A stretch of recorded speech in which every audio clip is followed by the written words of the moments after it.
네, 736회 옥설타임즈 쇼 2023년 8월 12일 인원리 기후, 금융, 드론, AI, K-팝 20세기 대 21세기 지정학, CFR, VOA, 김길선, 굿타임, 배드타임, 킹스 앤 제너럴, 차이나 옵저버, DW, 배승희, TV 생물도감, 소박사, 지오블로그, 비주얼 이코노믹 잉글리시, 오토기어, 이런 제목입니다. 오늘은 GTP4 과학기술 기본소득제부터 시작하겠습니다. 카눈 태풍 중대본 3단계 격상, 증공 피해 은폐 논란, 뉴욕주 토네이도 폭풍, 하와이 산불, 북유럽 스웨덴 열차 탈선, 일본 대만 태풍 폭풍 피해, 남유럽 폭염, 포르투갈 산불, 이런 제목입니다. 이늘한 좌익파쇼 찌라시 환경 오염에 대하여 뿐만 아니라 한국 언론 수준 자체가 매우 낮다고 보아 한국 대부분 언론을 취급하고 있지 않습니다. 그간 한국 언론계를 망치고 왜곡 가짜뉴스를 남발한 데에 대한 한국 기본 언론 귀족의 반성과 퇴진을 촉구합니다. 아울러 본사가 이상한 데 위치하면서 한국인 정신세계를 심각하게 병신스럽게 오염시키는 좌의 파쇼 가짜 음모론 데이터로 도배시키는 엑스무 위키 따위 사이트 삭제를 네이버에게 요청합니다. 대신 학계에서는 여전히 인정받지 못하고 있으나 다른 온라인 정보에 비해서는 보다 객관적이고 유익한 위키피디아를 추천합니다. 초기에는 서양 중심주의라는 비판도 받았으나 점차 나아지고 있는 온라인계 백과사전 위키피디아입니다. 중대본. 그 다음에 불행 중 다행으로 카눈이 그 피해가 물론 한반도 곳곳에 영향을 미쳐서 안 좋은 일도 있긴 하지만 그럼에도 불구하고 예상했던 것보다는 다행스럽게 상대적으로 조용히 지나갔다는 측면에서 다행스럽게 생각합니다. 신에게 고맙습니다. 마음을 열고 자세를 낮추고 세상에 감사한다. 맞아세.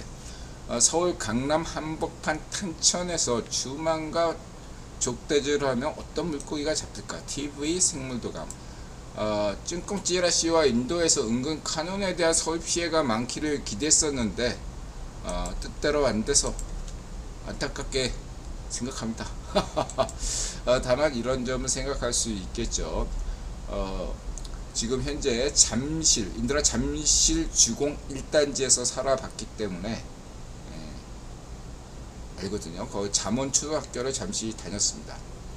근데 그 잠실이나 이 강남 일대가 어차피 그 원래 한강의 지류를 막고서 만든 것이기 때문에 거기 집안이 문제가 야기될 수가 있어요. 강남 집안 자체가. 물줄기를 가로막고 여기 석촌호수 같은 게 이제 그런 예인데 석촌호수가 호수가 됐죠. 근데 이제 이러한 데서 만약에 거기 지하수가 계속 이렇게 되면 집안 침하 우려가 늘 제기될 수가 있다. 그래서 앞으로는 그 지하수 개발, 그 다음에 이러한 것들에 대한 대비가 충분히 건축 토목계에서 신중하게 선택돼야 되겠다. 면밀하게 검증돼야 되겠다. 이렇게 싱크홀이라는 것은 결국은 지하수 침반으로 생기는 현상이기 때문에 이런 것을 대비해야 되겠다. 이런 말씀 드리고 싶습니다. 다시 말하면 지금 서울 곳곳에 물론 한국만 그런 것이 아니고 서울만 그런 것이 아니라 대다수 그 수도권 전세계 도시에서는 일반적으로 하천을 매립해서 청계천이 이해가 되겠죠. 하천을 매립해서 하는 방식이 굉장히 수월한데 여기에 어떤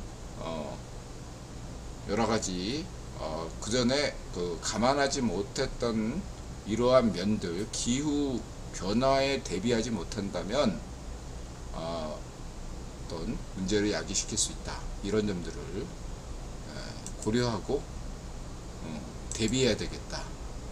물론 저기 세훈 형이 잘하고 있죠. 이 골룸박은 이런 거 아무 생각이 없었던 거에서 좌이파쇼, 우이파쇼 반정아배가 임명한 거죠. 골룸박을 골로 가게 한 게 하늘의 뜻이라고 생각합니다. 골룸박. 10년 동안 골룸박이 서울시를 망친 것만 생각하면 욕지기가 나옵니다. 진짜 이완영만도 못한 매국노 중에 매국노가 골룸박입니다. 6호 태풍 가는 전래죠. 레가 아니라 아이가 아니라 여이. 우리 노르마 TV 참고하시기 바라고. 수직 통과, 경북 지역 통과 중 이렇게 해서 그래서 뭐 대구 쪽에 무슨 뭐 이렇게 침수가 돼가지고 뭐 외양간에서 이렇게 잠시 소들이 이렇게 고개만 내민 장면도 있었습니다. 다행스럽습니다. 불행 중 다행입니다. DW 기후변화 그래서 이렇게 지금 포르투갈의 산불이 계속 있다. 포르투갈과 남유럽이죠. 스페인, 이태리, 프랑스 남부, 그리스까지. 아마 터키도 마찬가지일 거라고 생각합니다. 이렇게 산불 위험이 있다. 반면에 이제 북부는 홍수, 베를린도 침수당했죠. 그 다음에 이 독일 경제권에 속하는 독일이 이번에 추천했던 비상임이사국 슬로베니아도 홍수를 입었습니다.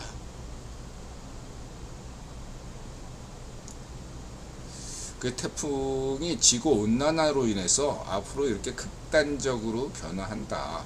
태풍이 더 오래 머물면서 더 강력한 태풍이 된다. 특히 올해부터 엘니노 현상이다. 그런 것만 생각하시면 되고요.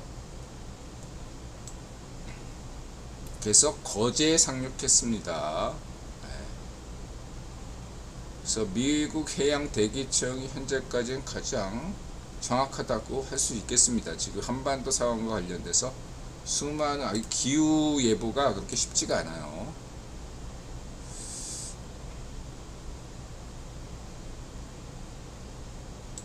소박사 보시면 되고,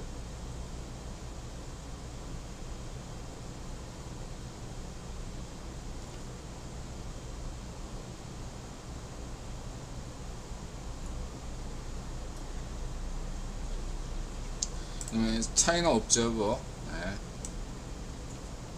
진공은 파시오 정권답게, 파시오 정권답게 소련의 붕괴를, 그러니까 고르바초프는 체르노빌 은폐 사고 때문에 소련 공산당의 멸망을 잡혔다고 믿고 있습니다. 그러나 소련 공산당의 붕괴에는 여러 차원에서 여러가지 복합적인 요인이 작용했고, 가장 큰 결정 요인은 소련 공산당이 빅터 로스차일드 당대 전임 국유 황제의 총독부였다는 때문이죠. 물주가 사라지니까 공산당도 망할 수밖에 없었다. 진공 찌라시들은 미국 하와이 산불 소식 보도 이전에 국내 보도에 충실하기 바랍니다. 하긴 그러니까 진공 찌라시죠. 이를 전제하고 한국도 싱크홀과 유사한 사태를 예방하기 해야겠죠. 차이나 옵저버에서 이렇게 아무 생각 없이 ጭን꽁에 애들이 하는 짓거리가 보면 같은 좌이파쇼인 거죠. 한국의 맥로 이완영만도 못한 수꼴통 좌이파쇼 반정미당 하는 애들이나 주공 관료 애들 하는 짓거리가 이렇게 똑같습니다.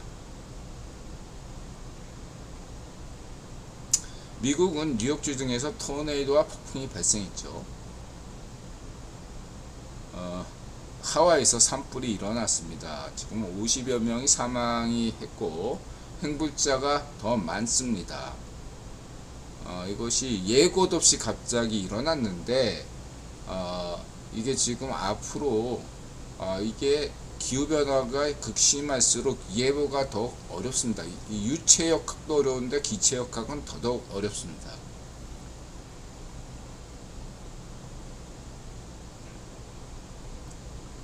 스웨덴에서는 열사 탈선했고, 노르웨이나 핀란드에서도 홍수를 겪고, 덴마크에서도 피해가 속출하고 있죠. 그 다음에 대만과 일본의 폭풍 태풍 피해. 대만은 또 다른 어떤 열대 저기압 같은 게 있어서 홍수 또 다른 어떤 폭우로 대비해야 되고, 그 다음에 현재 7호 태풍 란이 접근하고 있는데 도쿄를 보다 제2의 수도 도쿄에서 오사카로 수도 이전하자라는 게 일본의 의견이 있는데, 실질적인 인드라 생각하기에 근래 요즘 일본의 실질적인 수도는 오사카라고 생각합니다. 그러면 도쿄의 운이 점점 다해가고 있고, 오사카가 사실은 일본의 실질적인 신수도다, 이렇게 저는 보고 있는데 오사카로 직격하고 있다, 이런 예보가 나오고 있고요. 일본 구슈 지역은 매년 연례 형세였지만 올해 특히 벌써 한 세 번째인 것 같아요. 여러 차례 폭풍 태풍을 치르고 있습니다. 그냥 때만 되면 대피해야 돼요. 반면에 이제 일본 관동 지역은 평년보다 강수량이 떨어지고, 물론 북해도 이쪽군 일본 아모리현 이런 쪽은 오히려 강수량이 절대 홍수도 나기도 했지만 어쨌든 간에 지금은 폭염이다. 그러니까 폭염과 홍수가 교차된다. 그 다음에 용팔, 여기까지가 이제 기후변화 앞에서 우리 한국도 경각심을 가지고 기후변화에 대해서 우리가 보다 여러 가지로 고민을 해야 된다라고 말씀드릴 수 있겠고요. 그 다음에 이제 이건 뭐 세훈형이 저 10년 전에 서울시장 할 때 기후변화에 대해서 앞장섰던 홍보대사입니다. 세훈형이 이 분야에서 현재 정치인 중에, 한국 정치인 중에 기후변화에 대해서 가장 관심을 기울이는 정치인이 있다면 서울시장 세훈형이 기후변화에 가장 관심이 있다, 이렇게 평가할 수 있겠습니다. 그 다음에 우리 용산 용팔이 인드라가 얘기하니까 사무용 PC가 그동안 늘 애매했는데 사무용 PC 고를 때 어떻게 해야 되냐, 인드라처럼 그래픽카드 필요 없다. 그 다음에 SSD 카드가 의외로 중요하다, 속도를 위해서. 그런 두 가지 이야기를 했습니다. 그 다음에 긱불, 한국에서 인드라가 인정하는 한국의 과학기술 실험 유튜버로서는 최고다. 결혼식에서 이렇게 로봇이 고장났군요. R2D2 스타워즈. 그 다음에 인드라가 아는 한 이보다 더 훌륭한 과학기술 실험 유튜버 채널이 있는지 모르지만, 인드라가 파악하기로는 세계 최고의 과학기술 실험 유튜브 채널이 베리타시움이고, 이 방송은 베리타시움 한국어 방송입니다. 그래서 양자 컴퓨터는 왜 빠른 걸까를 이런 식으로 알기 쉽게 설명이 들었어요. 이 대목에서 말씀드릴 수 있는 것은, 흔히 가짜뉴스 음모론에서는 양자 컴퓨터 세상이 오자마자 세계 경제가 붕괴된다. 왜냐하면 암호 체계가 붕괴되니까 세계 정부와 각 국가와 그 어떤 금융 시스템이 붕괴된다, 이렇게 막 공포를 주잖아요. 아니다. 인드라 구기본론에서는 분명하게 말씀드렸죠. 이렇게 양자 컴퓨터가 얘기 나오는 것 자체가 이미 구기본에서는 내부적으로 이미 이러한 부분에 대한 대비가 마련되어졌을 것이다 라고 인드라가 강조한 바 있습니다. 그래서 양자 컴퓨터를 걱정하지 마시라 라고 인드라 강조드리겠습니다. 하루빨리 양자 컴퓨터 IonQ 세상에 와야 된다. 박정상, 최정현 학술원, 최정현 장학생이죠. 그렇게 해서 최정현 하면 뭐냐면 장학 퀴즈. 그래서 걱정하지 마시라. 양자 컴퓨터 시대가 이미 구기본이 핵심 기술은 이미 제일 중요한 게 암호 기술 아닙니까? 이런 것들은 이미 대비책을 마련해 놨다. 걱정하지 마시고 전 세계에 있는 양자 컴퓨터 연구자들은 열심히 연구하시라. 이렇게 말씀드릴 수 있겠습니다. 카시아님 어서오세요. 다리따님 어서오세요. 헤리메티커님 어서오세요.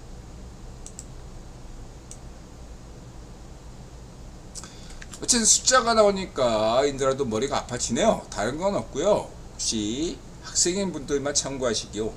시험 문제 유형이라는 게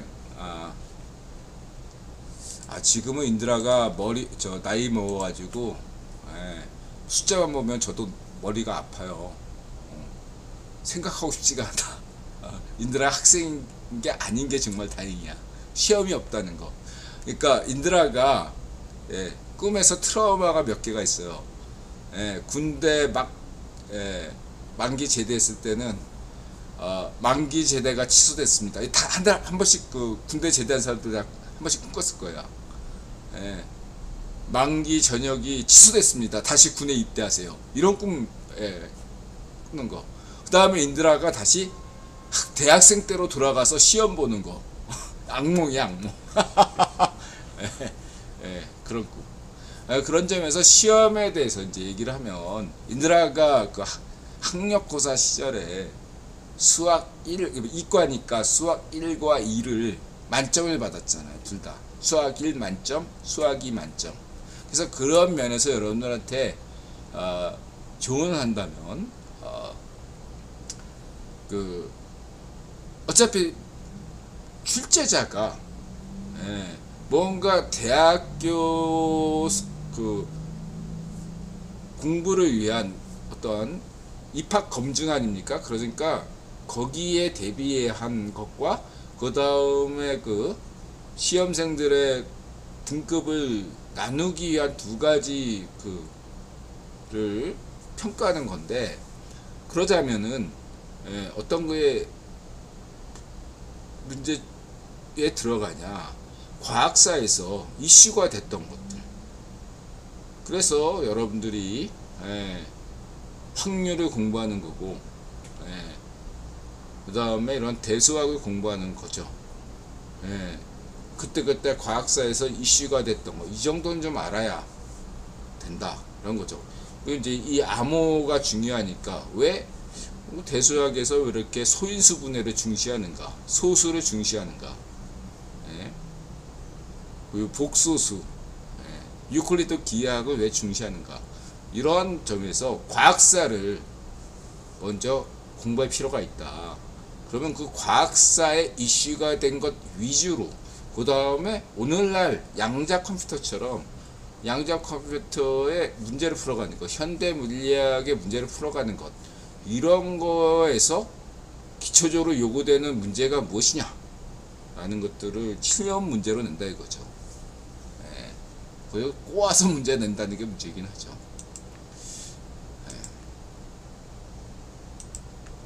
참고하시고요. 그래도 과학 문제들은 무난한데, 인드라가 볼 때 그 사회 윤리, 이런 문과 문제는 좀 제가 볼 때는 좀 좌우의 파쇼에게 좀 매몰된 면이 있다.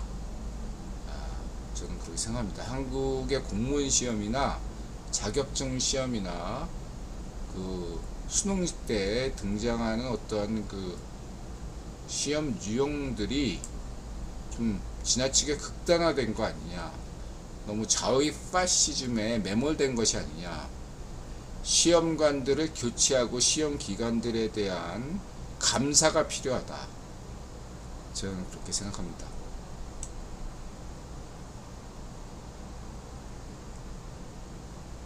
왜 LK99 이들아 얘기했죠. 이거에 대해서 우리 언니가 신났어. 예, 두 번이나 조회수 우려먹었어요. 신나가지고 조회수가 막뭐 10만대 넘어가니까 이제 머스크 이건 우주먼지 해저 타임에서 얘기한 적이 있었는데 전세계 천문학자들이 스타링크, 스페이스X 말고 이제 일론 머스크의 스타링크가 전세계 저 지구에 엄청나게 위성이 깔린데 그런 애에서 그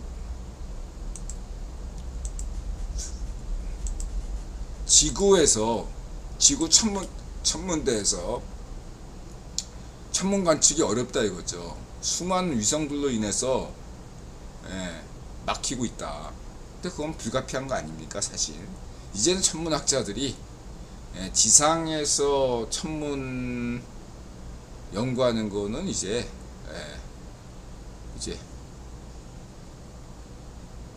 사라질 수밖에 없다. 막 높은 산에서 천문대 지어가지고 별 보는 어떤 시스템은 점차 사양화되지 않을 수 없다. 우주 바깥으로 나가서 보고 지금 제임스 웹이나 그런 것처럼 하는 것이 훨씬 더 효율적이니까 이렇게 말씀드릴 수 있고요.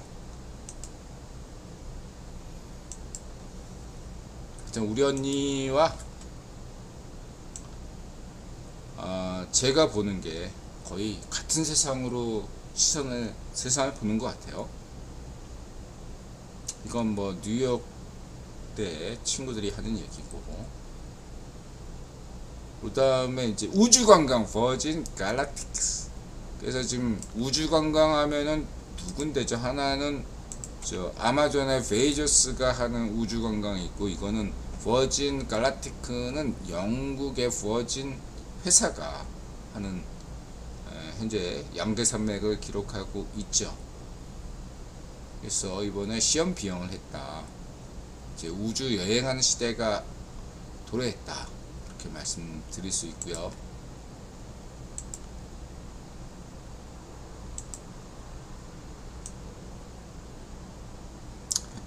그 다음에 이제 친구글. 이건 AI인가?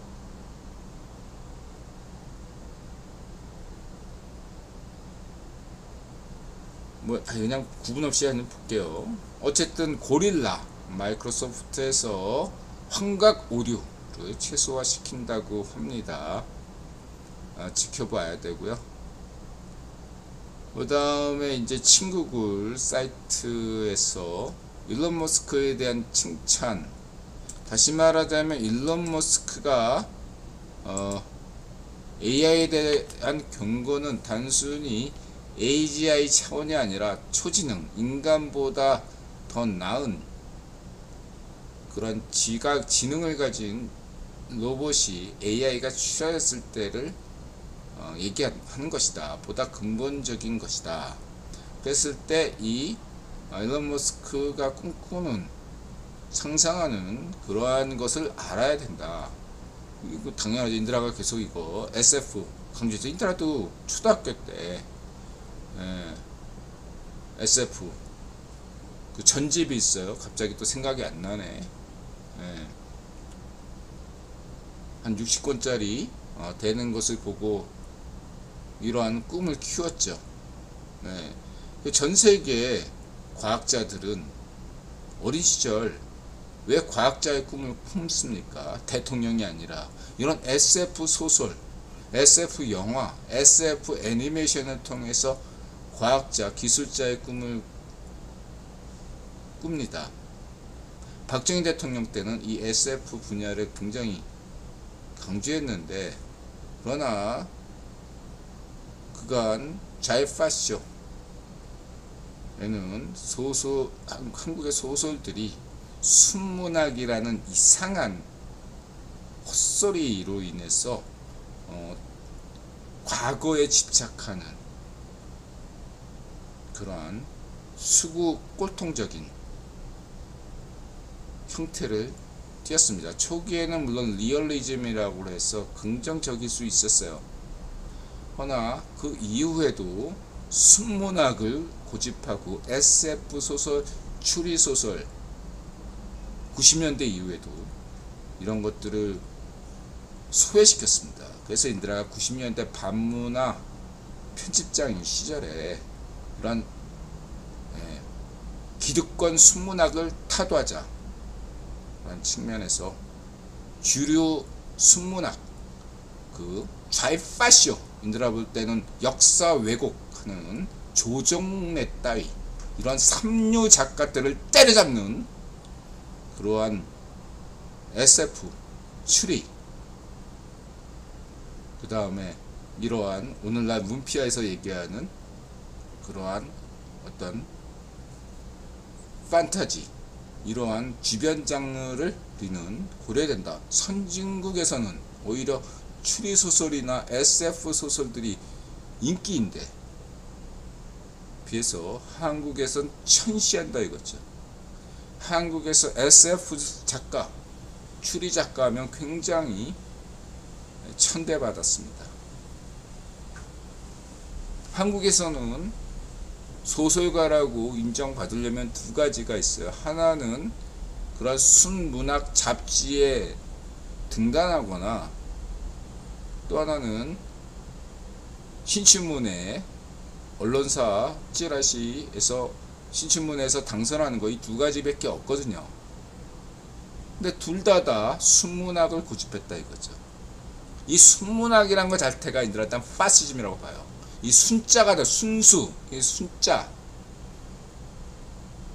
이런 것은 인드라 볼 때 꼴통, 수꼴통이다 라고 저는 강조드리고 싶습니다.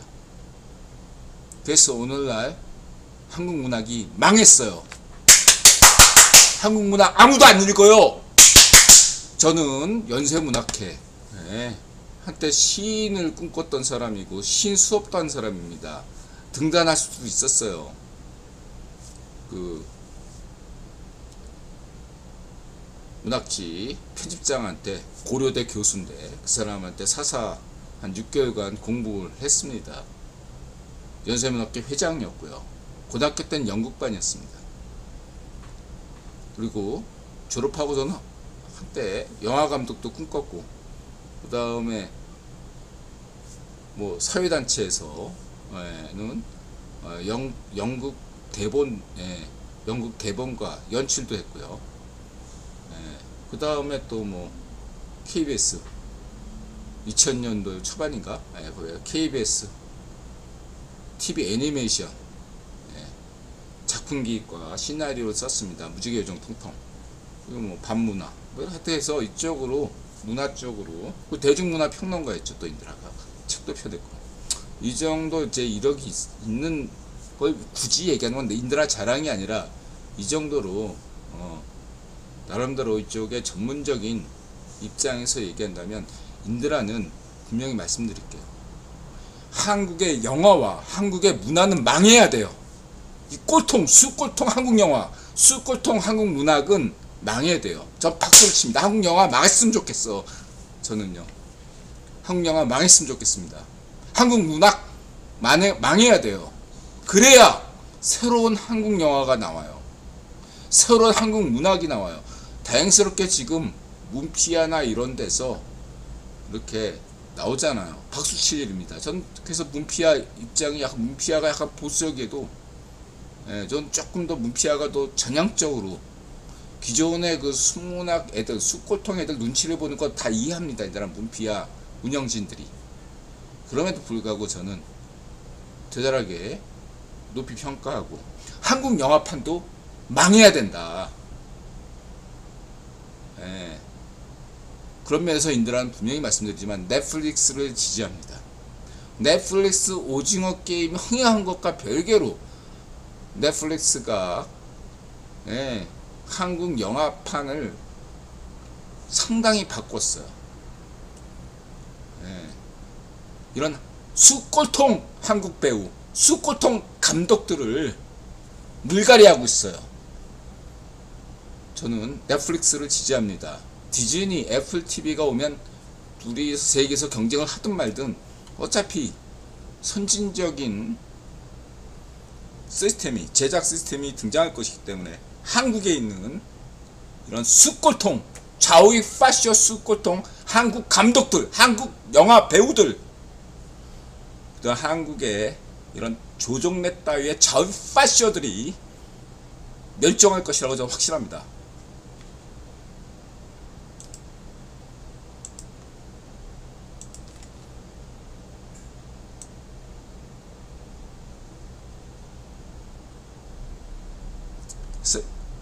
이안 뱅크스, 그래서 SF 작가를 꿈꾸면서 이 남아공 출신의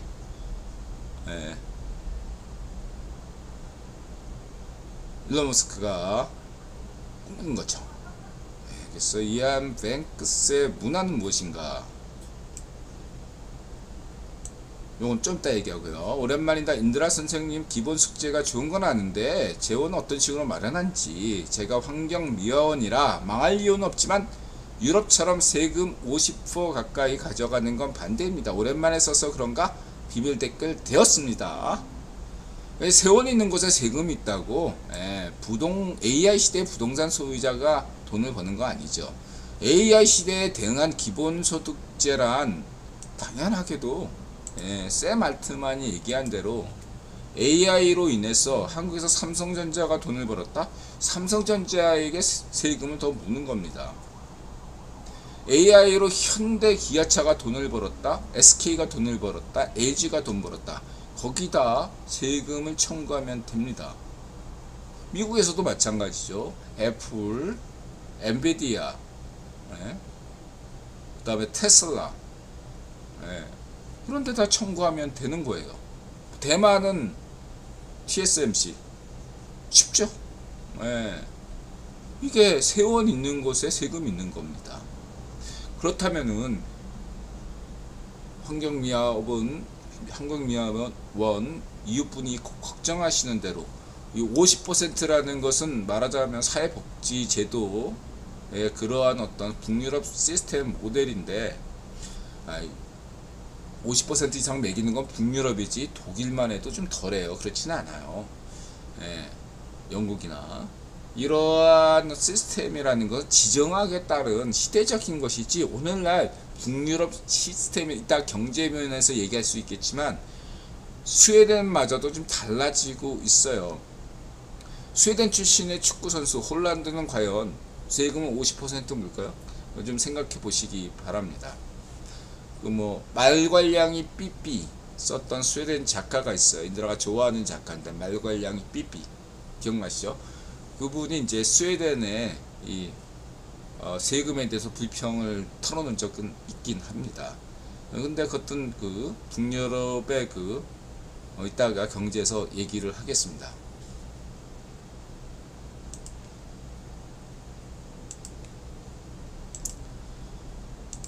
역사, 종교, 사회문화, 점프롬, 신의 소스코드. 디즈니는 유튜브 음모론자 주장대로 유대인 회사일까, 애플 회사일까?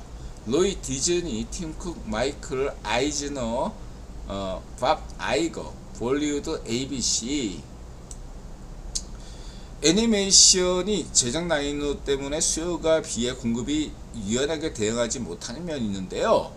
이를 위해서 AI가 오히려 이런데 대안이 될 수 있을 것 같네요. 그래서 지금 말씀하시는 방식은 마치 현재 그 반도체 칩 제작 과정과 유사하죠. 디자인 그룹과 제조 그룹을 분리시키는 거죠. 예를 들어서 인텔이나 엔비디아는 디자인하고 제조는 파운드리 사업이라고 하죠. 제조는 TSMC 대만 업체가 한다는 거죠. 마찬가지로 이거는 인드라도 얘기한 적 있죠. AI로 인해서 오히려 이쪽에 방식이 달라질 수가 있다. 뭐냐면은 소프트웨어는 얼마든지 소수가 가능하거든요. 그때 막 달라야 되기 때문에 대기업이 이런 건 소프트웨어에 접근하기가 쉽지가 않습니다. 어떤 천재적인 발상들은 AI가 나중에 인간보다 더 뛰어나면 몰라도 그렇게 아직까지는 먼 미래라고 할 수 있어요. 그럼 AGI, 모달 AI 이러한 수준에서는 여전히 인간의 창의성이 중요하다. 이러한 소프트웨어 면에서 그동안 이러한 벤처 정신을 가진 친구들이 모든 걸 다 하기에는 감당이 안 되죠. 자본도 안 되고 사람을 모아야 되니까 힘들고 데이터도 없고. 근데 다만 이 사람들이 할 수 있는 거라고는 아이디어 하나뿐이죠. 그 아이디어를 가지고 나머지 제조 분야에서는 AI, 그 다음에 이러한 대기업인 AI, 그러니까 뭐 오픈 AI나 마소나 구글이나 애플에 삼성전자에 의존한다면 이러한 협업은 굉장히 시너지 효과를 일으킬 수 있다. 동의합니다. 이분의 말씀을. 그러니까 앞으로 이제 기본 숙제를 먹고 살고 AI 시대에 기본 숙제를 먹고 산다. 이 사람 뭐 하나? 게임 하겠죠. 게임. 저는 기본적으로 상상이 되는 게 가상 게임을 하면서 라면 먹으면서 결혼도 안 하고 게임만 하는 그런 세상을 그리고 있는데, 이런 사람들에게 알지 못하는 순식간에 튀어나오는 게임하다가 등장하는 어떤 아이디어가 있을 거라고요. 그 아이디어를 곧바로 이러한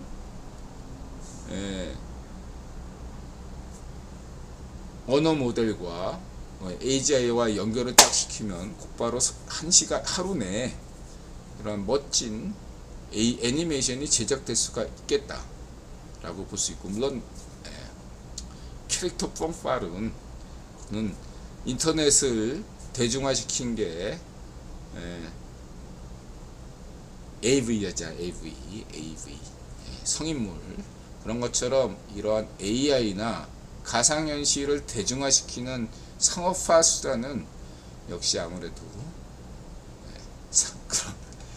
그게 불가피할 겁니다. 초기에는. 그리고 나중에 맞겠죠. 이렇게 말씀드릴 수 있겠습니다. 그러나 이제 어쨌든 그거나 저거나 이제 나타샤가 여태까지 손으로 했어요. 손으로. 40년 경력의 나타샤가 지금 작감을 하고 있는데, 원래 스머프나 디즈니사 미국 쪽을 주로 했어요. 근데 미국 걸 하청 받느냐 일본 거 하청 받느냐는 그냥 인맥이에요. 자기 아는 사람이 미국 쪽 회사 하청을 받으면 계속 그걸 그리는 거고, 다른 쪽은 못 하는 거죠. 일본 거를 처음에 받았으면 일본 쪽을 쭉 하는 건데, 나타샤가 이번에 이제 그동안에 미국물을 하지 않고 이제 일본물을 한 이유는 단순해요. 나이가 먹어서. 미국 쪽은 어떤 거냐면 풀 애니메이션이거든요. 반면에 일본의 방식은 풀 애니메이션이 아니죠. 근데 이제 미국의 풀 애니메이션 방식이다 보니까 같은 그림을 수없이 그래 체력만 요구돼요. 그리고 그 풀 애니메이션의 특징을 살리기 위해서 어떻게 하냐면 복잡하게 그림은 간단한데 막 화면을 꽉꽉 채워요. 그래야지 움직임이 좀 살아나잖아요.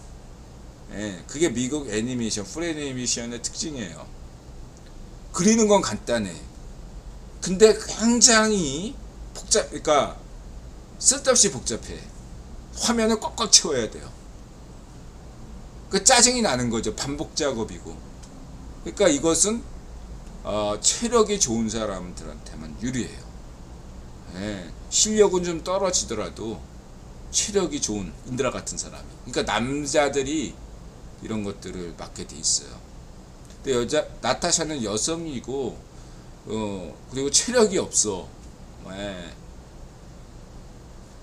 한 장 딱 만들면 잘 만드는데 나타샤가 그 여러 장 만들면은 벌써 체력이 후달려요. 체력이 떨어지는 친구야. 그러니까 역설적으로 지금 일본물을 이 나이 들어서 작년부터 시작했어요. 나타샤가. 예, 일본물을 여태까지 한 번도 안 하다가 일본물을 했는데 이들아 물어봤죠. 예, 미국 가다가 일본 가는데 어떠냐 그랬더니 자기한테는 적성이 일본한테 맞았대. 그러니까 원래 처음부터 인연이 일본 쪽이었으면 나타샤가 더 돈을 더 많이 벌었겠죠. 근데 나타샤가 일본물을 선택했던 것은 월급제이기 때문에요. 그러니까 미국 거는 장당으로 쳐주거든요. 그러다 보니까 많이 할수록 더 많은 돈을 벌 수가 있어요. 근데 나타샤는 체력이 후달리니까 예, 최저임금 이하로 한 달에 돈을 받을 수밖에 없어요. 최저임금 이하로. 사실상 그래요. 그 전에 젊었을 때는 그나마 막 해서 했는데 이제는 그렇게 할 수가 없으니까. 근데 이제 일본 거는 예, 그 장수가 중요한 게 아니라 예, 한 장 한 장 그 일본 애니메이션의 특징이 그 순간적인 어떤 뭔가 탁 하는 번뜩이는 그런 거잖아요. 그러다 보니까 재패니메이션이 그 아톰 감독 그 사람이 이제 사실상 일본 재패니메이션의 원형이죠. 우주소년 아톰 이런 것들을 갑자기 감독 이름이 생각 안 나네. 어쨌든 그 이후로 예, 플레이메이션을 포기하고 예, 특정한 장면에 임팩트를 가하는 그런 것을 했기 때문에 오히려 나타샤에게 맞는 거다. 왜 월급제고 예, 똑같은 성과제긴 하지만 근데 우리 지금 나타샤가 사이지 페럼에 걸렸어요. 예, 사이지 페럼에 걸렸는데 월급제라도 성과를 보여야 되잖아. 예. 그러다 보니까 예, 사이지 페럼에 걸려도 지금 TV 방송 중이거든 일본에서. 예, 월급 받은 만큼 해줘야 되니까 예, 코로나 사이지 페럼 걸렸는데도 지금 일하고 있어요. 정말 안타깝네요 이들아가. 근데 이제 나타샤 입장에서는 그러면 집에서 편히 쉬게 인드라가 돈을 더 많이 벌지 하면 되는 거 아니냐, 전업주부가 좋지 않냐. 그런데 나타샤 생각은 달라요. 인드라가 돈을 아무리 벌든 얼마를 벌든 자기가 경제 생활을 해야 된다, 이런 어떤 세계관이 있어요. 예. 자기 자신의 돈을 벌고 거기에서 어떠한 자기 삶의 어떠한 성취감을 느끼기 위해서 지금 일하고 있다. 예. 인드라도 마찬가지죠. 예. 돈 버는 게 물론 중요하지만 인드라도 예, 이렇게 방송하고 그 다음에 이제 뭐 이렇게 맥주 팔고 이러는 게 인드라가 나름대로 돈 많이 번다고 집에서 탱자탱자 노는 건 저한테 큰 의미가 없다 생각하고 있습니다. 일하는 게 좋아요. 저는 힘들어도 그게 늙지 않는 비결이다 이렇게 생각하고요. 그 다음에 이거 아닌데 왜 이렇게 됐지? 이것도 아닌데.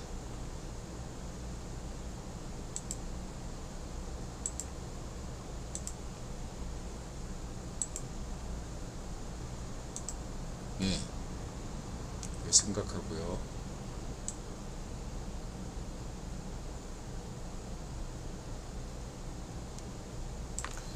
어쨌든 왜 화면이 됐다. 어쨌든 이 지금 애니메이터는 한국이나 일본이나 거의 인간 문화재 수준이에요. 젊은 친구들이 돈도 안 되니까 도전을 안 해요. 그러니까 지금 나타샤 같은 그냥 50대 언니들만 일본이나 한국이나 똑같아요. 사정은. 그리고 이게 손재주를 굉장히 요하기 때문에 필리핀이나 중공에서도 이 애니메이터 하청이 들어갔는데 미국에서 하청을 줄 때, 일본이나 미국에서 하청을 줄 때 필리핀에도 넣고 중공에도 넣어요. 근데 이거를 한국만큼 하는 데가 없대요. 다시 말하자면은 지금 이거는 미국 애니메이터, 일본 애니메이터, 한국 애니메이터 이 3개국만 가능해요. 싼 맛에 해가지고 필리핀이나 찐꽁에 맡겼는데 찐꽁이나 이 필리핀에서 이걸 소화시키지 못한다고 하네요. 참고하시기 바라고요. 그리고 일본과 한국에서도 그렇게 나타샤 같은 사람들이 일하는 나이가 10년이 안 남았습니다. 다시 말하자면은 이제 애니메이터들은 10년 뒤면 사라져요. 네. 그렇게 보시면 되고, 지금 나타샤는 이제 수제는 없어졌어요. 전부 다 이제 미국이든 일본이든 이제 디지털로 합니다. 네, 손으로 그리는 여태까지 그런 거는 이미 멸종했어요. 이제 그래가지고 나타샤가 작년에 한 3개월 동안 디지털 공부를 했어요. 그때 또 40년 경력임에도 불구하고 배우는 것이기 때문에 인턴 생활하니까 급여의 절반만 받았죠. 그래도 어쨌든 나타샤는 만족하고 새로운 것들을 공부한다고 3개월 동안 디지털 공부를 열심히 해가지고 하고 있는데, 이 디지털로 하는 것도 제가 볼 때는 자동화의 길이 보인다. 물론 나타샤 같은 어떤 감각적인 면들을 AI가 당분간 10년 이내는 따라오지 못한다고 보지만 10년 뒤쯤에는 애니메이터의 종말을 구할 수 있겠다, 저는 그렇게 생각합니다.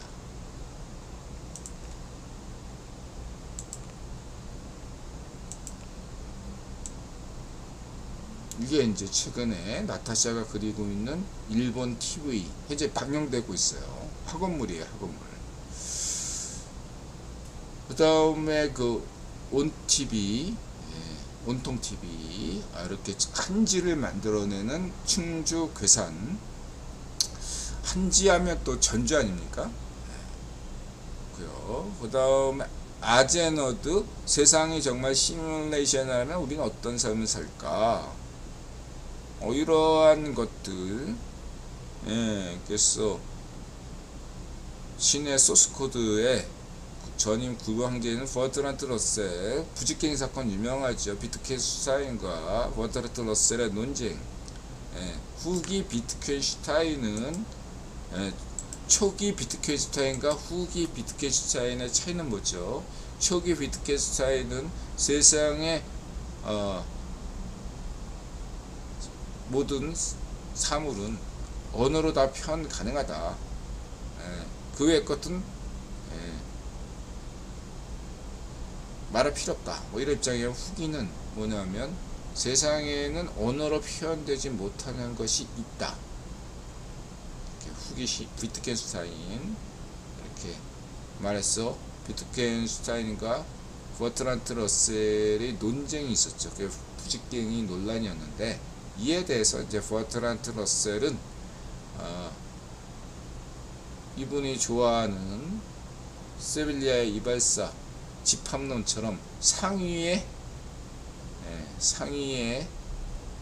집단이 있다. 뭐 차원론 같죠? 차원론, 상위의 차원, 상위의 언어론이 있다.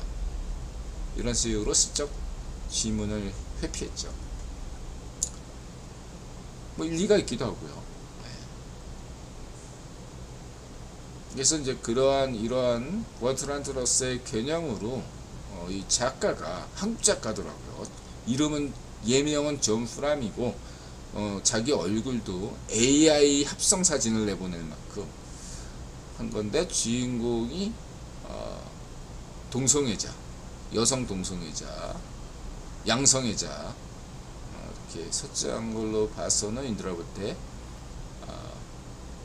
여성 작가가 아닐까. 이렇게 보면 이렇게 섬세한 어떤 이 글은 아직 읽어보지 않았는데 여러가지 느낌상 그 설정한 걸 보면 여성 작가로 보입니다. 중요한 것은 여성이든 남성이든 그게 중요한 것이 아니라 굉장히 인드라한테 흥미를 자극시켰다. 읽어보고 싶다. 이분의 그 단편집을 읽어보고 싶다. 한국에서도 이러한 SF 작가가 나올 수 있구나. 라는 점에서 인드라는 정말 박수를 치고 싶다. 그리고 더 중요한 것은 뭐냐, 인드라는 역사학을 이렇게 해석해왔죠. E.H. 카와의 과거와 현재의 끊임없는 대화다. 역사는 후손하기 나름이다. 오늘날 여러분들이 유대인을 중시하는 것은 모세 때문이 아니라 노스차드 가문 때문이다. 후손하기 나름이다. 고대 선조의 자랑스러움을 떠들 시간에 후손인 여러분 자신을 가다듬는 데 노력하는 것이 역사를 중시하는 입장이고, 또 하나는 지금 당신이 하고 있는 일이 후손에게 부끄러운 짓이 아닌가. 이완용만도 못한 쑥골통 매국노, 반쪽 민주당, 쥐명이, 문전비, 반쪽 노면, 반쪽 일성, 이런 것들을 생각하는 게 역사학도의 태도가 아닌가 라고 인드라 강조했습니다. 여기서 한 발짝 더 나아가면 오래된 미래처럼, 그런 관점처럼 SF 작가들이야말로 미래 역사학자라는 거죠. 미래 역사학자. 지금까지야 약간의 숫고통, 좌우의 파시스트들이 주장하는 것들의 어떤 역사학은 뭐 예를 들면 이런 거죠. 한민족의 기원이 어디냐, 일본인의 기원이 어디냐, 미국인의 기원은 뭐냐, 뭐 영국인의 기원은 뭐냐, 여기에 집착하고 거기에 당연히 논란이 있을 수 있겠습니다. 설사 과학적으로 그것이 이쪽에 있음에도 불구하고 자신의 현재 입지 때문에 좌우의 파시스트들은 원조가 누구냐를 가지고 굉장히 시끌벅적합니다. 근데 저는 이런 논의에 대해서 별로 관심이 없어요. 왜냐하면 후손하기 나름이죠. 유대인의 원류가 뭐고 원조가 뭐냐, 가짜 유대인, 진짜 유대인, 저는 관심이 없다 이거죠. 엄밀하게 얘기했습니다. 연구는 하지만 인드라는 또 육하법칙 원칙, 인간 유형에 따지면 인드라는 기원론에 굉장히 관심 있는 사람입니다. 하지만 거기에 지나치게 매달리는 그러한 것들은 숫고통이다. 좌우의 파시스트밖에 될 수밖에 없다.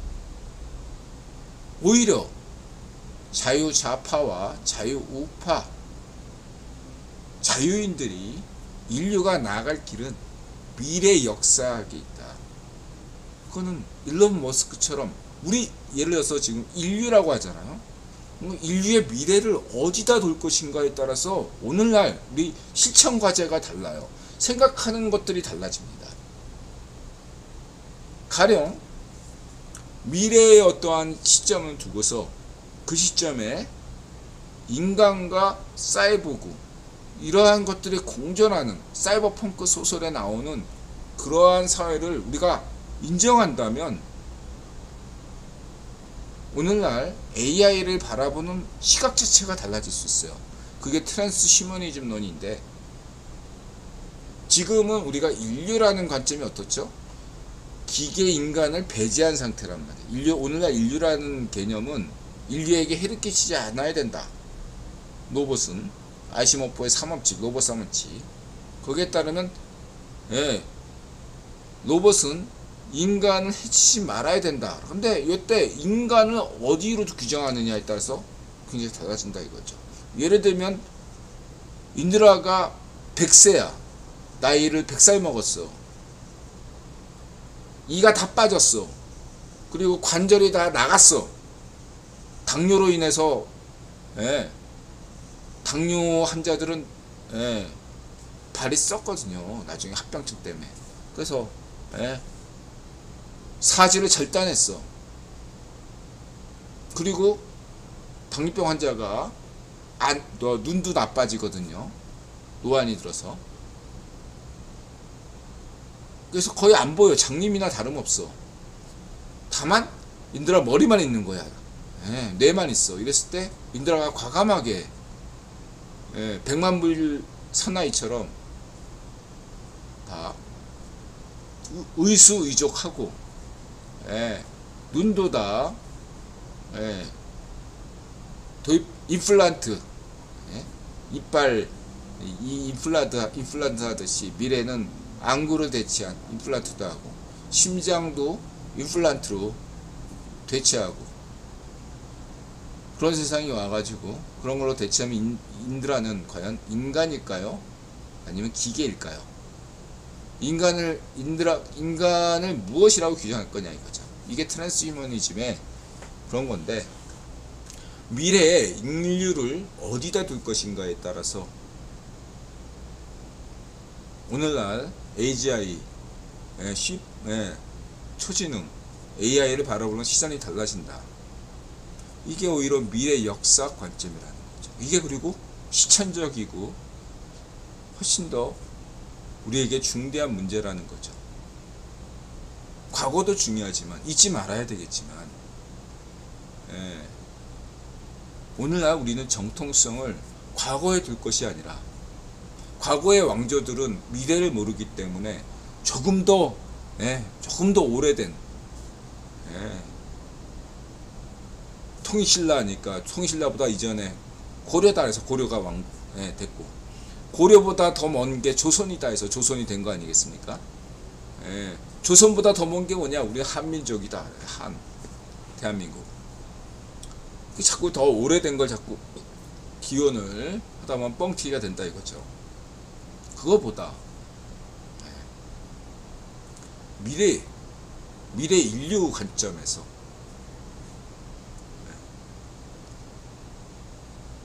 오늘날을 생각한다면, 오늘날의 기후 문제, 인구 문제, 정치 경제 문제, 사회 문화 문제를 생각한다는 것은 훨씬 더 실천적이고 합리적이고 의미가 있다.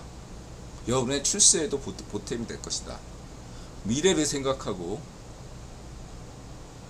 대비하는 것이 훨씬 더 현명한 태도가 아닌가. 그러면서 인드라는 일론 머스크처럼 SF 소설이나 이런 것들을 많이 읽어보는 것이 좋지 않겠나. 실질적으로 과거의 수메르 아카드 제국의 우리가 오늘날 고고학 자료라고 보는, 고고가 아니라 문헌 자료라고 보는 것들 상당수가 그 당대 소설이었습니다. 신화라는 게 소설이잖아요. 작가들이 쓴 거예요. 오늘날 SF 작가들이 100만 년 뒤에 후손들이 볼 때는 훌륭한 당대 역사학이 될 것이다 라고 저는 생각합니다.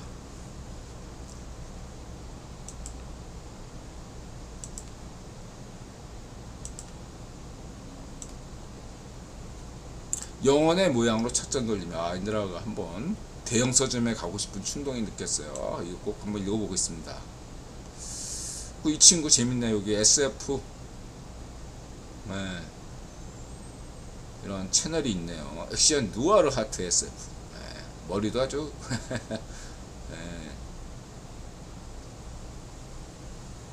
흥미롭죠? 뭐 이렇게 하니까 마치 신라 시대의 사신, 갑자기 그런 생각이 나네. 고구려 백제 신라 이런 것들에 저는 그런 거에 별로 그렇게 관심이 없잖아요. 한민족은 통일신라서부터 고려시대 때 형성됐고, 대모 황제기에 완성됐다 이렇게 보는 게 인드라의 한민족 형성건데, 어쨌든 그 당시에 신라의 특징이 있어요. 뭐 언어는 비슷했다고 생각하지만 신라의 사신들을 보면 머리를 저렇게 길다랗게 하는 어떤 특징이 있었는데, 이게 월지, 오늘날의 위구르족과 유사한 면이 있어요. 오늘날 위구르, 월지거든요. 흥미롭게 당나라가 신라마저도 먹으려고 했는데 못했던 게 위구르에서 반란이 일어나가지고 들고 일어나가지고 당나라가 신라까지도 삼킬 수가 없었죠. 만약이란 건 없지만, 만약에 위구르에서 들고 일어나지 않았다면 한반도는 그냥 오늘날 한반도 역사는 없고 그냥 찐꽁의 역사가 될 수 있었다 라고 생각합니다. 위구르 시민들에게 여러분들은 고마움을 느껴야 돼요. 한국인 정체성을 만들어준 분들이 위구르 분들이에요. 월지족. 그리고 이제 그 한 이상한 어떤 인터넷 음모론으로 따지면 그 흑묘족의 족속이라고 알고 있는 그 김알제가 김씨, 걔가 흑묘족의 아들이 아니라 이 월지족의 아들이다. 월지족은 원래 인도 유럽 계로 보는 편이거든요. 일반적으로 인도 유럽 석가 인도 그 석가족이 그 붓다 족속이 삭가잖아. 삭가족. 이 삭가족이 인도 유럽어 계적이냐 몽골계냐 이런 논란이 있는 것처럼 이 월지족도 몽골족이냐 이쪽 그 인도 유럽계냐 논란이 있어요. 어쨌든 중요한 건 그렇고 참고만 하세요. 그래서 특이한 인터넷 음모론은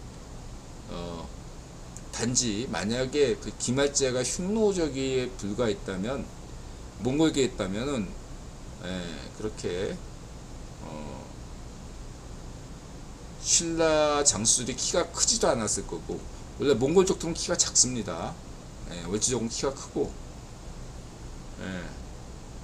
피부도 다르잖아. 몽골족은 몽골족이잖아. 그러한 특징들 참고하시기 바랍니다. 근데 저는 이런 거 자체는 그렇게 관심이 없어요. 월지족은 왜 중요하냐면 나중에 오늘날 아프가니스탄에 하는 박트리아, 그 다음에 인도의 쿠션 왕조, 인드라가 중시하죠. 쿠션 왕조 하면 인도의 브라만교와 불교를 융합시켜서 힌두교를 만든 왕조가 쿠션 왕조예요. 저는 그래서 인도인의 어떤 정체성 형성 시기는 쿠션 왕조서부터 시작한다고 보고 있어요. 쿠션 왕조. 기원후 선세기, 조금 더 가서 이제 굽타 왕조에서 본격적이 되냐. 쿠션 굽타. 굽타가 더 본격적이죠. 전 그때 인도인의 어떤 민족 형성기다. 그렇게 보고 있습니다. 여기서 한 발 더 나아간다면 인드라가 강조했듯이 신비주의제, 전세계 신비주의라는 것은 지난 방송에서 얘기했듯이 예수님 탄생 기원후다 이거예요. 전세계 모든 신비주의는 예수님 이후다 라고 저는 강조했습니다. 그 이전까지는 인간과 신을 구별하는 데 있어서 그런 개념이 있었지만 사라졌거나 몰랐거나 둘 중에 하나거든요. 인간과 신을 구별하는 어떤 것들은 수메르 아카드 시대에 잠시 있었어요. 수메르 때는 신과 인간을 구별했는데 아카드 시대에 와면서 인격신, 스스로 왕을 신을 지칭하는 어떤 것 때문에 그런 어떤 신개념이 불분명했거든요. 신과 인간을 완전히 분리하는 그러한 개념보다는 인간이 신이 된다는 그런 어떤 것들, 그런 관점에서 만들어진 거다. 그리스 로마 신화나 다른 문화들 그렇게 볼 수 있거든요. 그래서 인드라가 깔끔하게 정리하면 전세계 신비주의라는 것들은 기본적으로 수메르 아카드 시대에서 비롯된 것인데 그것이 기원전 6세기경에 그 아시리아 아슈르바니팔 2세가 도서관을 만들었잖아요. 세계 최초의 도서관. 전세계 모든 지식을 집대성한, 오늘날로 치면은 오픈 AI, 프리메슨의 디드로 백과사전 이런 것들을 만들었는데, 그 다음에 탈무드 그런 것들을, 탈무드의 원형 AI, 그 오픈 AI 챗GPT5의 원형인 것을 처음으로 만든 것이 아슈르바니팔 도서관이거든요. 근데 그 멸망했어. 그래가지고 그 기원전 6세기경에 망한 이후에 이 지식들이 그리스로 가고 인도로 가고 중국으로 가고 이집트로 가면서 그때 붓다가 나오고 노자, 공자가 나온 거죠. 다 이런 아슈바니파 사상을 받아서 현지화시킨 거다라는 게 인드라 기본 입장입니다. 이집트도 그냥 수메르 아카드 문화의 짝퉁 문화라고 했죠. 볼 게 없어요 거기는.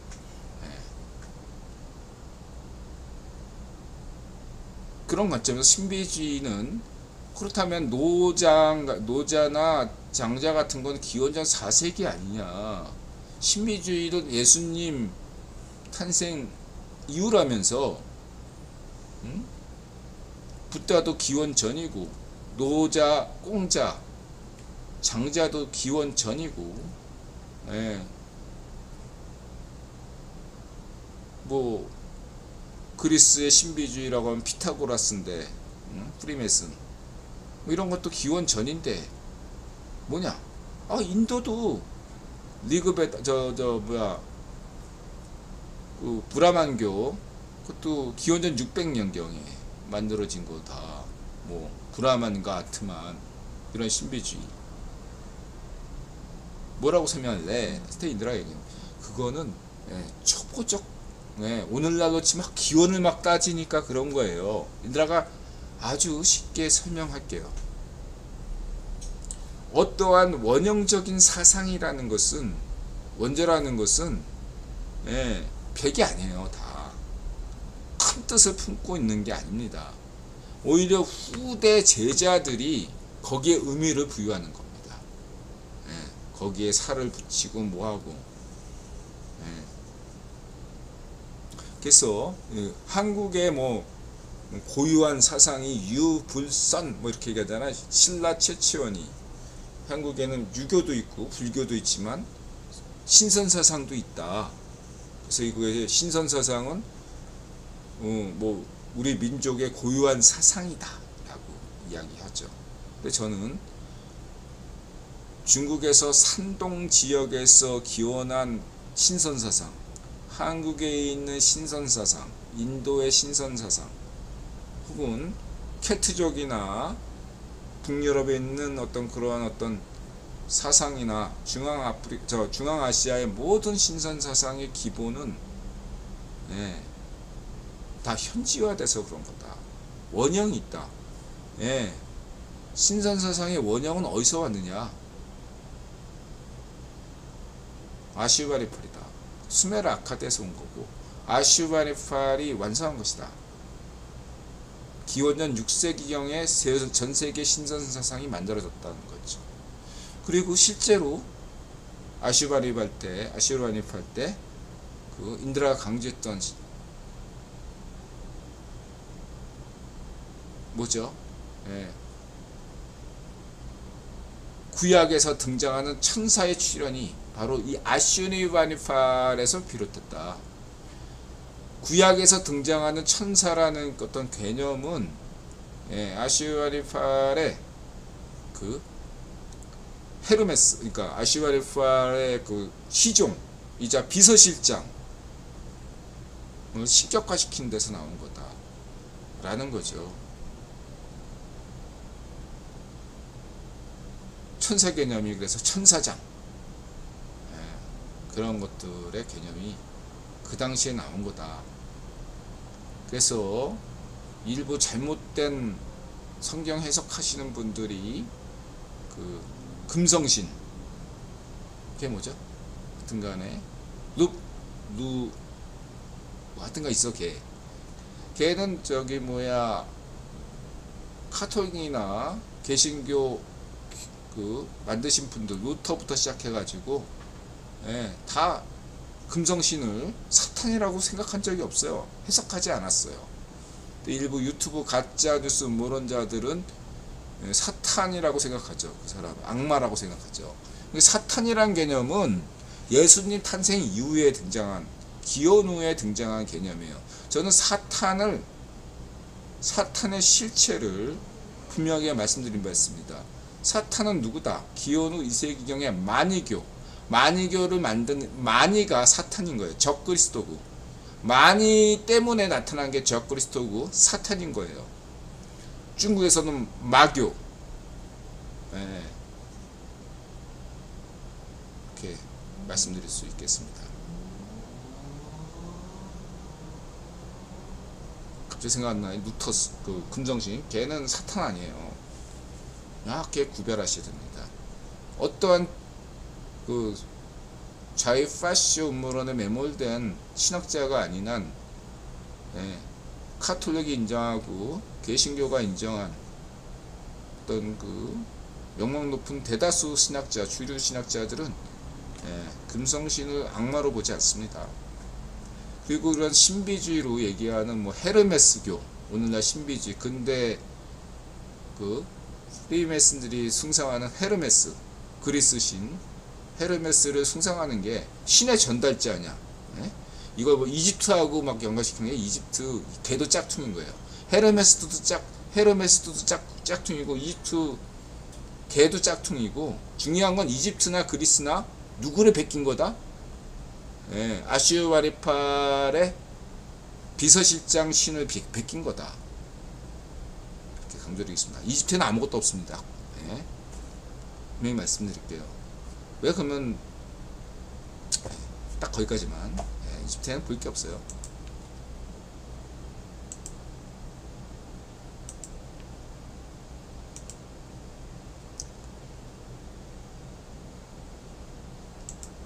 자, 이렇게 볼 수 있고요.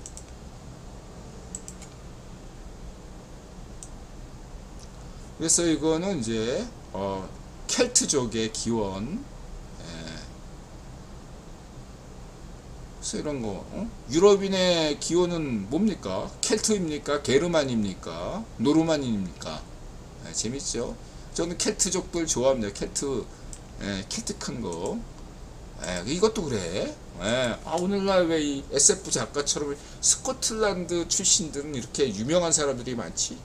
뭔가 스코틀랜드인에게는 특별한 무엇이 있나? 아니야, 그냥. 예, 로스차일드처럼 근대 어떠한 지정학적인 어떤 특징으로 인해서 스코틀랜드인들이, 출신들이 제임스 와트나 이런 사람처럼 매우 잘난 인간들이 많이 배출한 거예요. 그뿐인 거예요. 이해가 되셨죠? 스코틀랜드인들이 모두가 특별한 거 아니에요.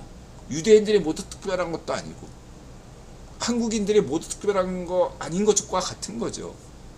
그냥 인물이 많이 나왔을 뿐이에요. 근데 그 인물이 특정 시대에 많이 나올 수가 있는 거예요.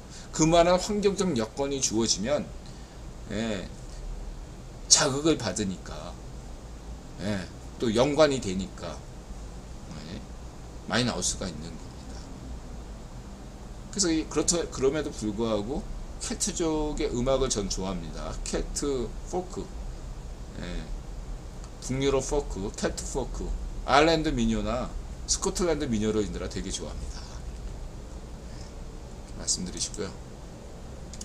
그리고 이제 스코틀랜드 하면 드루이드교죠. 이거는 이제 그 파이낸셜 타임즈 대록주 인터뷰에서, 혹시 드루이드교에 관심 있으십니까? 기자가 유도신문 했지만 대록주가 유쾌하게 넘겼죠. 네, 참고하시기 바랍니다. 뭐 드루이드교도 뭐, 네, 딱히. 그래서 이건 인간 위생은 종종 켈트식의 핵심 부분. 자, 수메르 아카드 종교나, 예, 동아시아의 종교, 중앙아시아의 종교, 그 다음에 이 드루이드의 종교의 공통점은 인신공양이었죠. 예.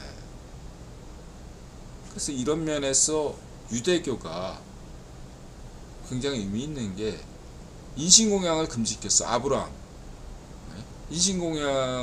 아브라함이 인신공양 하려다, 자기 자식을 하려다, 아니다, 이제는 그냥 양을 바쳐라.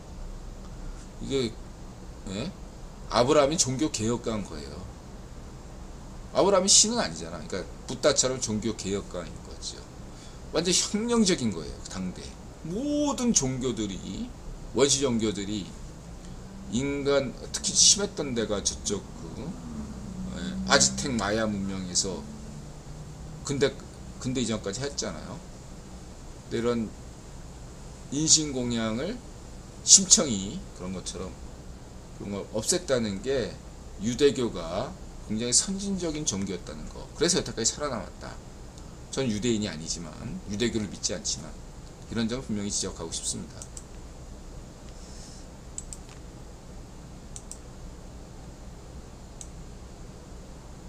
그래서 이런 인드라나 보는 앵글로색슨족이 이후에 어떻게 됐나.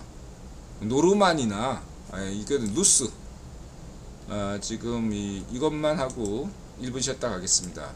그래서 이제 오늘날 슬라브족의 기원은 뭐냐 라고 했을 때, 서방 진영에서는 북유럽, 오늘날 스칸디나비아인이 정복한 거다. 너네들 원래 이렇게 애들이 이쪽에 살고 있는 원시인들이 있었는데, 북유럽 애들이, 노르만족들이 너네들 와서 지배해가지고 된 거야.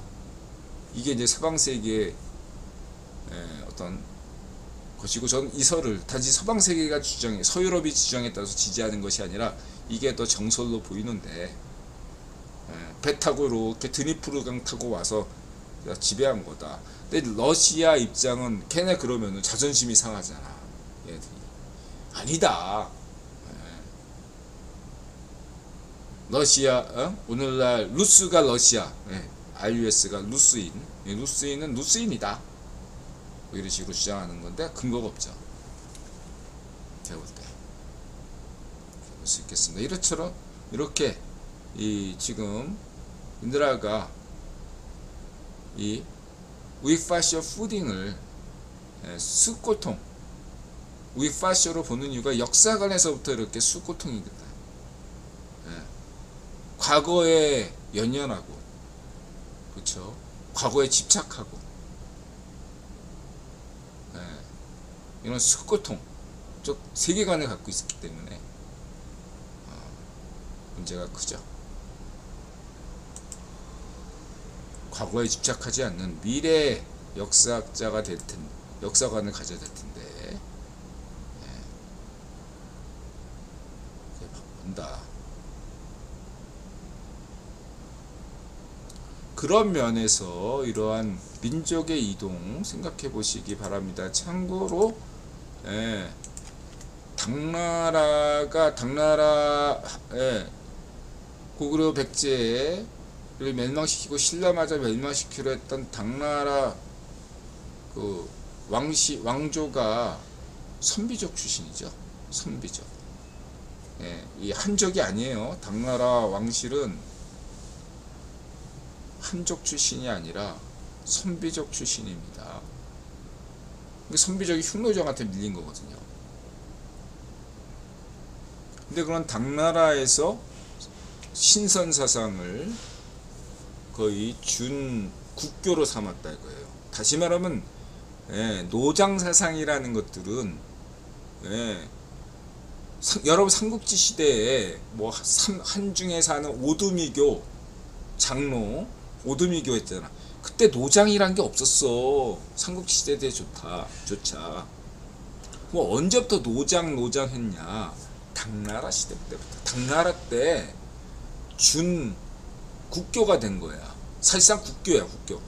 당나라 왕실이 우리가 이 당나라에 믿는 종교는 도교다. 이런 이유에 비로소 그러면 도교인데 그러면 논리적으로 유교하고 상대를 내니까 당나라의 도교 사상이 외래세상이 아니라 쭈꽁에서 시작했다. 뭐 이런 어떤 근거가 필요하잖아. 그래서 노자 찾은 거예요. 거기서 그리고 신선사상이 본격 등장한 거는 기원 후 6세기경이라고요. 근데 초창기에 신선사상을 중궁의 신선사상도 인간이 신이 된다 이런 게 아니었어요. 뭐냐? 인간은 인간이고 신은 신이다. 그런 게 신선사상이에요. 그럼 신선사상의 원형은 뭐죠? 천신사상, 수메르 때처럼 하늘신, 그냥 자연신이야. 태양신, 자연신. 스토리가 없어. 우리 그냥 천지신명하게 빕니다 할 때 특정한 인간에게 비는 게 아니라 하늘에 믿는 거잖아. 예. 그게 유라시아에 기본적으로 깔렸던 하늘에 믿는 신이었다고요. 개념이. 예. 그게 수메르의 사상이었고 스토리가 없어. 인격신이 아니야. 그냥 자연신이야. 그런 신들은. 근데 아카드의 인격신이 등장하는 거죠. 예. 이게 맞물리면서 신선사상도 마찬가지예요. 처음에는 인간과 신이 구별됐다. 신선사상은 신은 신이고 인간은 인간이야. 근데 시간이 흐르니까 인간도 신이 될 수 있다. 이렇게 신선사상이 변화한 거예요. 그럼 이거 어떻게 받아들이죠? 자, 단군 신화로 치면 천신사상에서 등장한 게 천손사상이에요. 단군은 하느님의 천자다. 하느님의 아들이다. 하늘의 아들이다. 그게 단군이다. 천손. 천손사상이죠. 그 천손사상은 유라시아 대륙의 기본적인 바탕이니까 산에서 내려왔다. 하늘에서 내려왔다. 그러면서 정통성을 부여하는 사상이 천신사상, 천손사상이에요. 근데 이게 인간과 신을 구별했다. 이게 뭘 의미하죠? 아예 처음에 사람이 다른 거예요. 얼굴이 다르고 인종이 달라. 아예 다른 사람이야.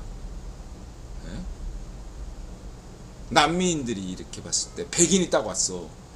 신인가? 이렇게 생각하는 것처럼. 저 멀리 뭐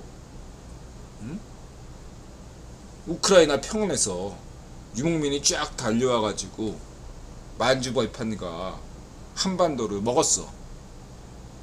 얼굴이 달라. 키도 크고. 신이죠, 신. 우리는 누구냐? 당신은 누구입니까? 우리는 우라산맥에서 왔어. 뭐 이렇게 산에서 왔어. 하늘의 신이십니까? 이렇게 되는 게 그냥 유라시아다. 이렇게 보시면 됩니다. 그게 그래서 북방민족이 내려와서 어떻게 했어요? 영국 먹었잖아. 그게 노르만. 러시아 먹었잖아. 기원후 9세기, 10세기. 그게 키예프 공국. 그냥 추운 데서 내려왔어. 징기스칸이 내려오듯이. 인도도 마찬가지잖아. 위에서, 저 박트리아 지방에서 카스피, 이란도 카스피의 북부, 오늘날 우크라이나 쪽에서 내려와서 정권 잡은 게 이란 정권이고, 조로아스터 믿는. 다 위에서 내려왔어요. 추운 데서. 인도든 쭝꽁이든. 물론 시작은 인류가 아프리카에서 출발해서 시작은 남방계가 잡았죠. 남방인들이 해안 타고 가다가 북방화됐죠. 마찬가지로 유라시아 민족들도 처음부터 유라시아 대륙에 산 것이 아니라 이 남방계가 해안 타고 오다가 일부가 유라시아에 정착화돼서 북방계화가 된 거죠. 그렇게 보시면 되고, 그러니까 세 가지로 봐야 돼요. 남방계인데 먼저 이주해서 만주까지 진출, 한국으로 치면 만주까지 진출한 남방계가 있어요. 남방계 외, 만주나 연해주까지 간 애들이 남방계 외. 그 다음에 나중에 온 애들이 남방계. 그 다음에 더 나중에 온 게 저 우크라이나 평원 때부터 쭉 달려온 애들이 마지막 북방계. 이 세 가지가 있다 라고 할 수 있겠고요. 마지막으로 여러분들에게 말씀드릴 수 있는 것은 뭐냐면, 역사에서 중시할 수 있는 것이 원조가 아니라 중시조가 중요하다. 여러분 가문에서 족보 따질 때 중시조 따지잖아요. 근데 한국에서 중시조 하면 대부분이 공통점이 뭔지 아십니까? 대몽 항쟁기 무렵에 중시조가 나와요. 대몽 항쟁기가 끝났거나 대몽 항쟁기 와중에 그때 중시조가 등장합니다. 이건 뭘 말하죠? 족보가 똥을 탔기 때문에 중시조가 나온 거예요. 일본도 똑같습니다. 일본의 중시조는 언제 많이 나오죠? 일본의 전국시대 때 대부분의 가문들이 멸족당하니까 똥 타니까 아무나 족보를 사칭할 수가 있는 거죠. 나 지금부터 백제 귀족할래 이런 거하고 똑같은 겁니다. 그래서 실제로 가짜 백제 귀족 이런 것들 많이 달고 나왔어요.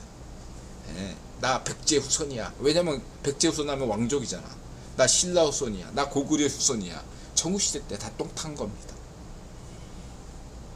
한국도 마찬가지죠. 그러면 한국과 일본만 족보 조작하는 거냐? 아니다. 영국이나 프랑스, 독일 다 똑같다. 뭐 영국만 하더라도 장미전쟁으로 귀족들 다 돼졌어. 그래가지고 귀족들이 다 돼지니까 귀족은 없으니까 귀족을 다시 새로 키워야 되잖아. 그랬을 때 기존의 귀족 이름을 부여하는 방식으로 된 거죠. 그래서 그런 게 베드포드 공작 가문이 그런 거죠. 베드포드 공작 가문 막 기원 따지면은 노르만 가문까지 가는데 오늘날 베드포드 가문은 노르만 출신이 아니에요. 걔네들 이미 다 돼졌고 장미전쟁으로 그 후로 헨리 8세가 새롭게 자기를 위해서 일했던 오늘날로 한국으로 치면 중인 출신의 애를 나를 위해서 일했으니까 귀족으로 임명해 줄게 한 거예요. 마치 고려 왕조 개국공신 왕건이 개국공신한테 성을 하사하는 것처럼 그런 거예요. 영국이든 유럽이든 한국이든 일본이든 ጭ꽁이든 다 그랬어요. 이게 중시조가 중요해요. 그러면 가문으로 치면 중시조가 중요하듯이 가문을 부활시킨 국가도 유사하다 라고 강조드리겠습니다. 오늘날로 치면 미국을 예를 들어요. 미국을 건국시킨 대통령은 누구죠? 인물은 누구죠? 조지 워싱턴이죠. 맞죠? 미국의 건국에 가장 기여한 인물은 조지 워싱턴 프리메슨이겠죠. 하면 오늘날 미국을 부활시킨, 중흥시킨 중시조는 누굽니까? 데이비드 록펠러죠. 데이비드 록펠러가 구변 황제가 됨으로써 미국은 1973년에 진정한 독립을 할 수 있었습니다. 이게 중시조예요. 그건 인드라, 세계 최고의 음모론자이자 세계 최고 음모론 감별사인 인드라만이 전 세계에서 유일하게 주장하는 거죠. 오늘날 미국의 중시조는 데이비드 록펠러다. 이렇게 강조하는 겁니다. 그 각 나라에도 다 중시조가 있어요. 그래서 국가의 원조를 막 저 고조선이나 뭐 이렇게 따질 필요가 없어요. 대한민국이 오늘날 중시조가 누굽니까? 중시조. 박정희 대통령이에요. 인들아 간단하게 얘기해서 박정희 대통령이 없다면 대한민국이라는 나라에 의미가 없어요. 이런 나라는 망해도 되는 나라예요. 아무도 관심 갖지 않을 나라. 대한민국을 뭔가 폼나게 전 세계가 약간 이런 국뽕이니까 빼고 어쨌든 만만하게 보지 않게 만든 대한민국 중시조가 박정희 대통령인 거예요. 그쵸? 그건 누구도 부정 못할 겁니다. 원전 대한민국의 뭐 원형이 누구냐? 당군이냐? 뭐 무슨 뭐 박거세냐? 주몽이냐? 전 그런 데는 관심이 없다 이거야. 중요한 건 오늘날 우리가 한국인을 한국인답게 만든 지도자는 한국사 5000년사에서 박정희 대통령이다. 중시조다. 이 얘기를 드리고 싶을 뿐입니다. 전세적으로도 대만의 중시조는 누구냐? 찐꽁의 중시조는 누구냐? 일본의 중시조는 누구냐? 영국의 중시조는 누구냐? 이렇게 중시조에 저는 관심이 있지. 누가 영국을 만들었냐? 그건 의견이 분분하기 때문에 저는 관심이 없다. 그렇게 중요한 것도 아니다. 이렇게 말씀드리고 1분 쉬었다 오겠습니다.